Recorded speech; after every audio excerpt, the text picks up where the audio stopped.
2026년 2월 22일 다우지수가 하루에 822포인트 빠집니다. 수조원이 하루아침에 공중분해돼버린 겁니다.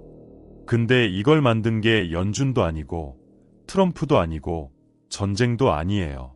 이름도 없는 리서치 회사가 쓴 소설이에요. 시트리니 리서치. 들어보셨어요? 아무도 모릅니다. 창업자가 제임스 반 힐른이라는 사람인데 33살이고 혼자서 서브스택에 글 쓰는 사람이에요. 학술기관도 아니고 골드만삭스도 아니고 그냥 1인 리서치. 이 사람이 X에 소설을 하나 올립니다. 7175단어짜리. 제목이 2028 글로벌 인텔리전스 위기. 2028년 6월 시점에서 과거를 돌아보는 형식인데 그 2028년에는 미국 실업률 10.2%, S&P 500 고점 대비 38% 폭락할 거라고 쓴 겁니다. 근데 이게 2200만 뷰를 찍으면서 큰 반향을 일으켰어요. 사람들이 왜 격렬하게 반응했을까요? 이 소설의 핵심은 지능 프리미엄 붕괴입니다. 우리가 사무직으로 받는 연봉의 상당 부분은 머리를 쓴다는 이유로 붙은 프리미엄이에요. 분석, 보고서, 이메일 초안, 계약서 검토, 마케팅 기획. 이걸 사람만이 할 수 있으니까 비싼 거였거든요. 근데 AI가 이걸 해버리면 그 프리미엄이 사라집니다. 이 소설에 등장하는 유령 GDP라는 개념이 무섭습니다. AI가 일을 대신하면 GDP는 올라겠죠. 인간 대비 생산 효율이 몇 배나 좋으니까요. 근데 그 일을 하던 사람은 잘렸어요. GDP는 올라가는데 월급 받는 사람이 줄어드는 거예요. 기업은 물건을 만들어도 살 사람이 없고 안 팔리니까 또 자르고 자르니까 소비가 더 줄어드는 현상을 브레이크 없는 피드백 루프라고 불렀습니다. 전형적인 악순환의 고리인 거죠. 근데 진짜 무서운 건 이거예요. 아직 안 잘린 사람들도 나도 곧 잘리겠다는 공포에 지갑을 닫아요. 잘린 사람만 문제가 아니라 안 잘린 사람까지 소비를 멈춘다고 보고 있는 거예요. GDP 대비 노동소득 비중이 지난 50년간 64%에서 56%로 떨어졌는데 이 소설에서는 불과 4년 만에 46%까지 빠진다고 보고 있습니다. 듣보잡 리서치가 쓴 소설 한 편이 시장을 822포인트 떨어뜨린 이유는 다들 이미 느끼고 있던 거라서 공포에 떨고 있었기 때문입니다. 이 소설이 터지고 이틀 뒤에 벌어진 일부터 얘기할게요. 2월 24일 월요일 다우지수가 급락한 이유는 물론 주말에 트럼프가 관세를 10%에서 15%로 올린다고 해서 그런 것도 있어요. 근데 관세면 제조업이 빠져야 하잖아요. 그날 제일 많이 빠진 건 소프트웨어였어요. IGV ETF 고점 대비 30% 하락. ServiceNow 31%.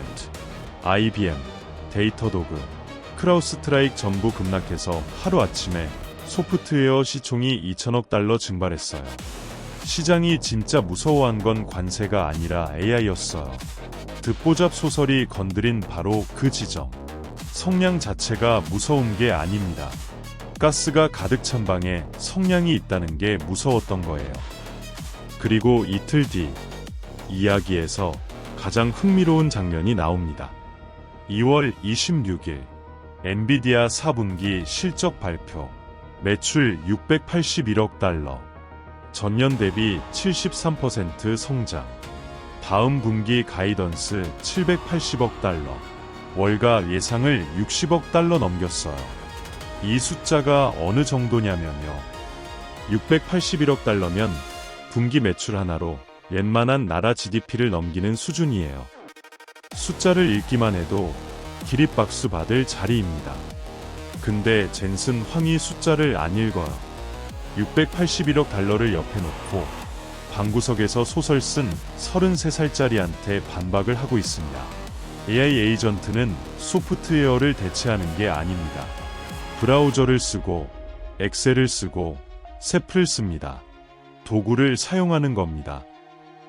생각해보세요.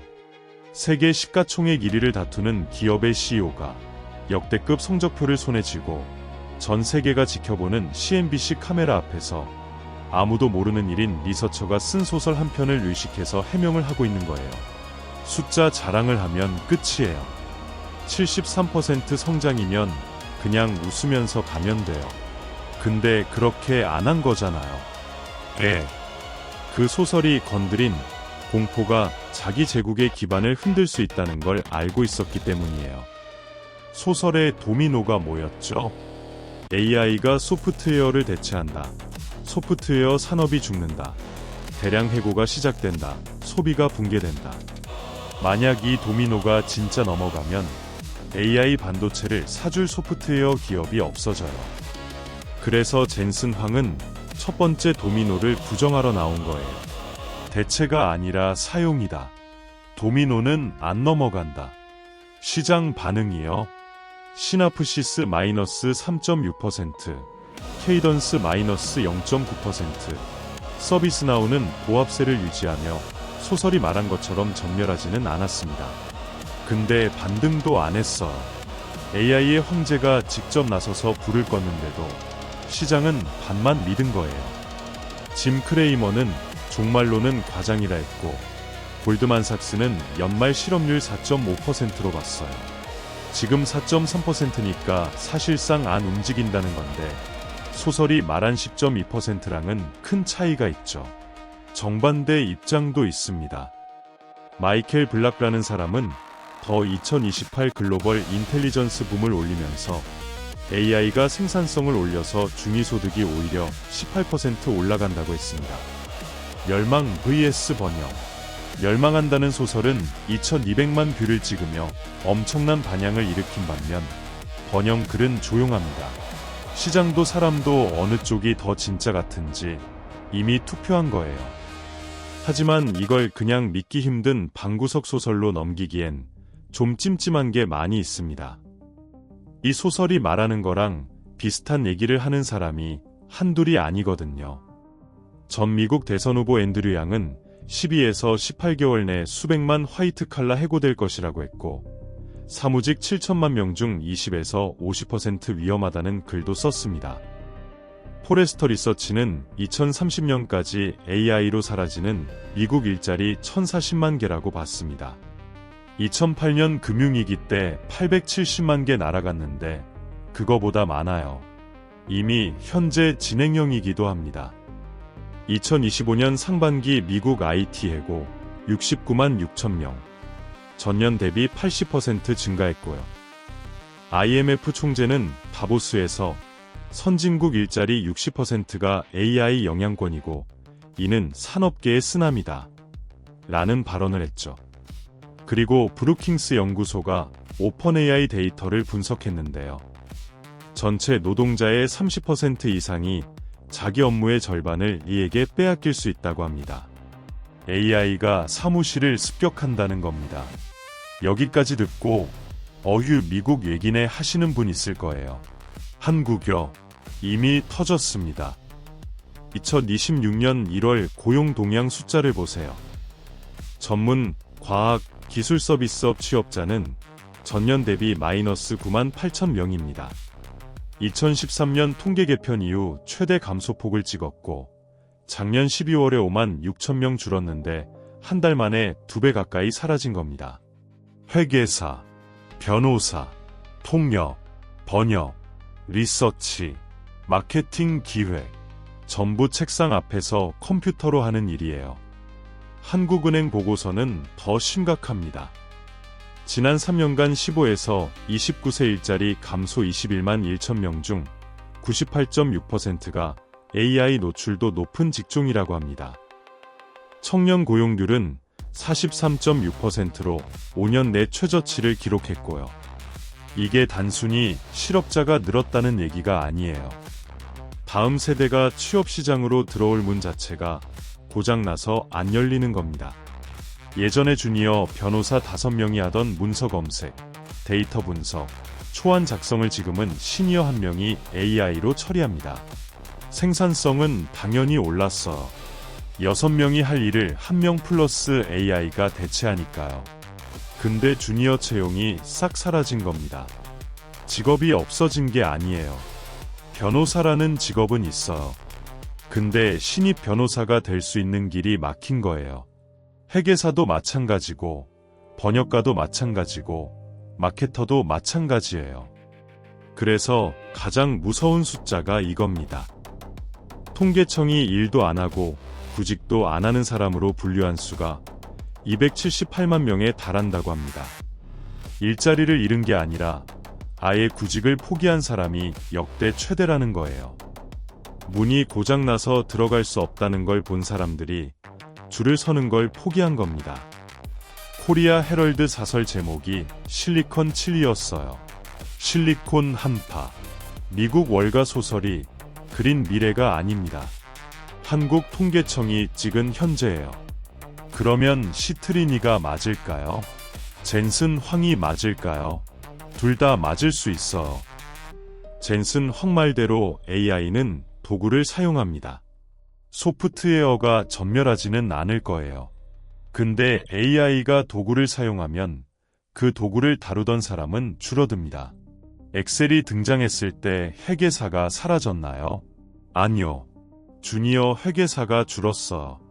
ATM이 나왔을 때 은행이 사라졌나요? 아니요. 창구 직원이 줄었어요. 매번 그랬어요. 기술이 바뀔 때마다 직업은 살아남았고 입구가 좁아졌습니다. 두 진영의 사람들이 동의하는 부분은 하나 있습니다. 바로 AI가 기술 전환을 달성하는데 걸리는 시간은 2에서 3년이라는 겁니다. 과거 기술 전환은 10에서 20년이 걸려서 사회가 적응할 시간이 있었습니다. 문이 서서히 좁아지는 거랑 하루아침에 고장나서 못 들어가는 상황이랑은 차원이 다릅니다.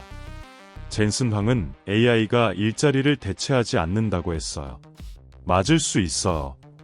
하지만 AI가 일자리의 입구를 막는다는 말은 하지 않았습니다. 그리고 일론 머스크는 한술 더 떠요. 작년 11월에 10에서 20년 안에 일은 선택이 될 것이라고 했어요. 일하는 건 텃밭에서 취미로 채소 기르는 것과 같아질 거라고.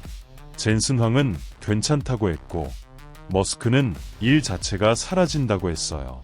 둘 다 AI의 정점에 있는 사람인데 미래를 바라보는 관점이 정반대입니다. 듣보잡 리서치가 쓴 소설 한 편이 수조 원의 주가 가치를 날려먹고 세계 뉴스 헤드라인을 장식하고 AI 반도체의 황제를 TV 해명에 나서게 만든 이유는 우리 모두가 이미 느끼고 있었기 때문입니다. 이 소설에서 가장 소름 돋는 문장은 실업률 숫자도 주가 폭락률도 아니에요.